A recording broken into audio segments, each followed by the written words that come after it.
Et donc, pour m'accompagner sur le démarrage de cette première partie, je vais inviter Nathalie Bianco, qui est écrivain, à me rejoindre. On va parler sur cette séquence du féminisme universel. Nathalie fait partie des premières lionnes à avoir rejoint le mouvement. Elle a une plume acerbe et drôle. Moi, je trouve, en tous les cas. Je plante le décor. Et en fait, en discutant avec Nathalie pour préparer cette soirée, définitivement, ici, les studios. Non, mais je suis avec vous, hein, ne croyez pas. En préparant cet événement, Nathalie me dit « J'ai envie d'écrire quelque chose sur le féminisme en 2024. » Donc, je te laisse la parole. Alors, moi, j'ai pas comme titre pour parler. Non, comme ça te va ? Oui. Ouais. Bien. Alors, savez-vous que ce printemps-été 2024, la mode sera aux silhouettes 50s ou baby doll, sublimées de poids. Les lignes seront franches et acérées. Ce sera aussi le grand retour du Bermuda. Bah oui. En matière de coiffure, les coupes courtes seront à l'honneur. Adieu les longueurs sans forme. Bonjour la curve cut, la coupe shaggy ou même la coupe mulet. C'est futile, bon, mais on aime bien savoir ce qui se fait, connaître les nouveautés, suivre le goût du jour. Ça marche aussi en ce qui concerne la musique, le cinéma, les séries, les voitures, même la gastronomie, voilà. La vie est ainsi faite, il y a des modes, des courants, et c'est très bien de changer, de brûler ce qu'on a adoré, de mettre au pinacle ce qu'on détestait avant. C'est très bien, c'est vivant, et vive l'air du temps. Sauf pour certains sujets. Il y a des choses sur lesquelles on ne doit jamais transiger. La Déclaration des droits humains, par exemple. Tous les êtres humains naissent libres et égaux en dignité et en droit. C'est vieux, c'est daté, mais ça a de la gueule. Ça reste un idéal vers lequel toute l'humanité doit tendre. Eh bien, moi, je pense que le féminisme non plus ne devrait pas être soumis aux modes et aux tendances. La définition du Larousse me va très bien. Féminisme, courant de pensée et mouvement en faveur de l'égalité des droits entre les femmes et les hommes. Voilà, c'est parfait. Rien à retrancher, rien à rajouter. Voilà. Ça inclut l'égalité d'accès à l'éducation, au travail, ça inclut la liberté de penser, de s'exprimer, le droit à la libre circulation, à la sécurité, à la liberté de choisir sa vie amoureuse et familiale. C'est une colonne vertébrale. Or, depuis quelques années, il paraît que le féminisme tel qu'on le conçoit, dans cette définition, serait ringard et dépassé. Il aurait besoin d'une mise à jour. L'égalité des droits entre les femmes et les hommes. Qu'est-ce qui est ringard là-dedans? Qu'est-ce qui ne correspond plus au goût du jour? Alors apparaissent de nouveaux courants. Le féminisme différentialisme, le féminisme radical, l'écoféminisme, le féminisme musulman, le féminisme trans-inclusif, le féminisme trans-exclusif, l'anarcha-féministe, le féminisme pro-sexe, l'afroféminisme et surtout le féminisme intersectionnel. Alors, l'intersectionnalité, c'est une théorie qui est née aux USA dans le contexte spécifique d'un pays qui avait un historique très différent d'une autre, notamment à cause de la ségrégation raciale. Ça part du postulat que la domination qui est liée à la classe sociale, il se rajoute très souvent à ça des dominations supplémentaires qui sont liées au sexe, et puis, au genre, et puis à la race. Voilà. Alors, sur ce point, elles ont entièrement raison. C'est sûr qu'être une femme noire pauvre, c'est plus difficile qu'être un homme blanc riche. Mais est-ce que c'est suffisant pour tout analyser à travers ce prisme? Voilà. L'intersectionnalité, parfois, c'est comme une sorte de bingo gigantesque dans lequel on serait plus ou moins oppressé en fonction de la présence ou de l'absence de plusieurs critères. Alors, en premier, je l'ai dit, la couleur de peau, parce que l'intersectionnalité sont assez obsédées par la race. Alors, vient ensuite le genre, la religion, l'orientation sexuelle, le handicap et même le poids peut être une oppression. Et quand on n'a pas suffisamment coché de cases oppression à notre bingo, eh bien, qu'est-ce qu'on est censé faire? On est censé compter ses privilèges, voilà, et puis on est censé se taire. Voilà.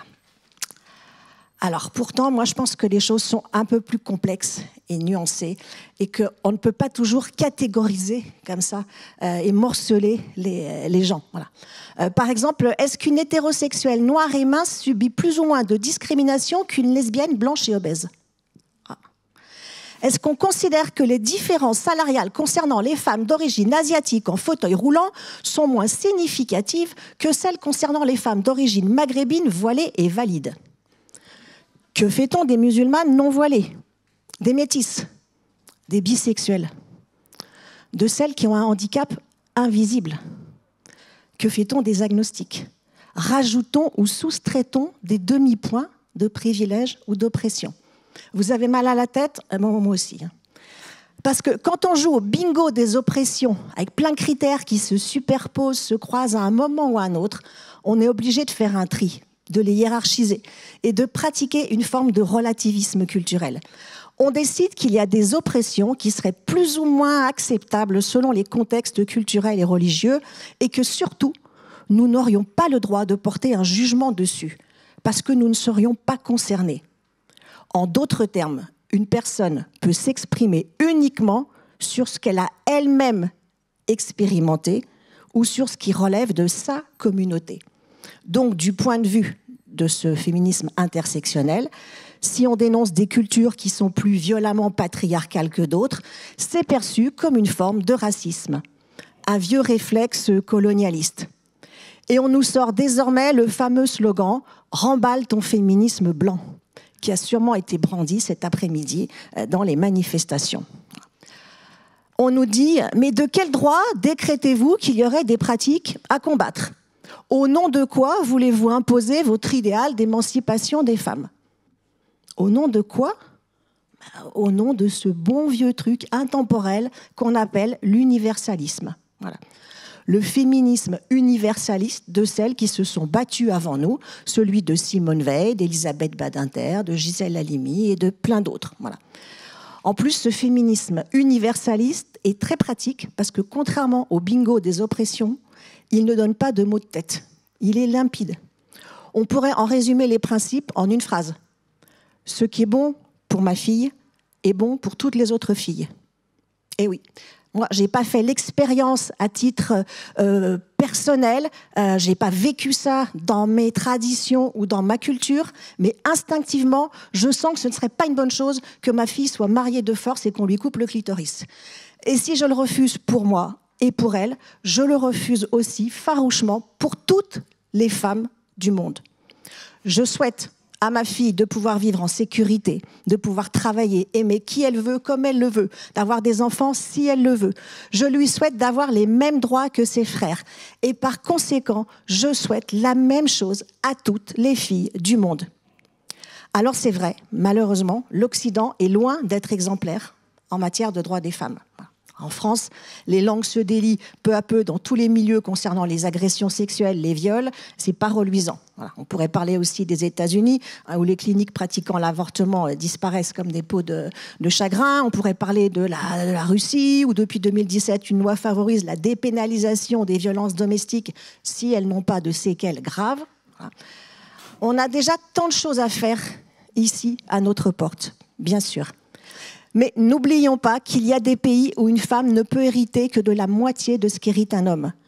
N'oublions pas qu'il y a des pays où les femmes peuvent faire l'objet d'une interdiction de voyager émise par leur mari ou par leur père. Des pays où les femmes n'ont pas le droit de travailler, où les filles n'ont pas accès à l'école. Des pays où les femmes doivent obtenir l'accord de leur tuteur pour des choses aussi essentielles qu'un examen gynécologique. Des pays où une femme risque la prison et la mort si elle sort non voilée, des pays où l'IVG est interdit en toutes circonstances, des pays où on excise les petites filles avant l'âge de 5 ans. Alors qu'est-ce qu'on dit à ces femmes ? Rien ? Pas de bol ? C'est comme ça, hein ? C'est ta culture, hein, tes traditions, ta religion. Et moi, petite féministe occidentale, je me garderais bien d'émettre un avis au nom du respect de ta culture, de tes traditions, de tes religions. Est-ce ainsi que les femmes doivent vivre ? Au centre d'une grande loterie, dans un grand jeu de hasard. Pile, tu seras libre et éduquée. Face, tu seras la 3e épouse d'un vieillard qui te considérera comme sa propriété. Les droits des femmes ne devraient jamais être relativisés ou adaptés en fonction de critères culturels, communautaires, ethniques ou de convictions religieuses. Jamais. C'est ça, le féminisme universaliste. Il est courageux, engagé et conquérant. Conquérant, oui. Il a vocation à s'étendre au monde entier et à s'appliquer à toutes les femmes. Il faut le dire, et tant pis si on nous traite de colonialistes. Je vous assure que nous allons parler dans cette soirée de femmes qui, partout dans le monde, rêveraient d'être colonisées par l'égalité des droits. C'est la raison pour laquelle, de Simone de Beauvoir à Mona El-Tawahi, d'Olympe de Gouges à Anna Filosofova, de Louise Michel à Farah Barkawi, cette grande idée de l'universalité a toujours été défendue partout et depuis des décennies par les femmes. Alors, en 2024, cédons aux sirènes des tendances et de la mode si nous en avons envie. Adoptons le Bermuda, portons la coupe mulet. Mais en matière de féminisme, tant pis. Résistons aux nouvelles tendances. Soyons ringardes s'il le faut. Ne soyons pas à la mode. Soyons mieux que ça. Intemporels, universels. Merci. C'est bon, c'est un.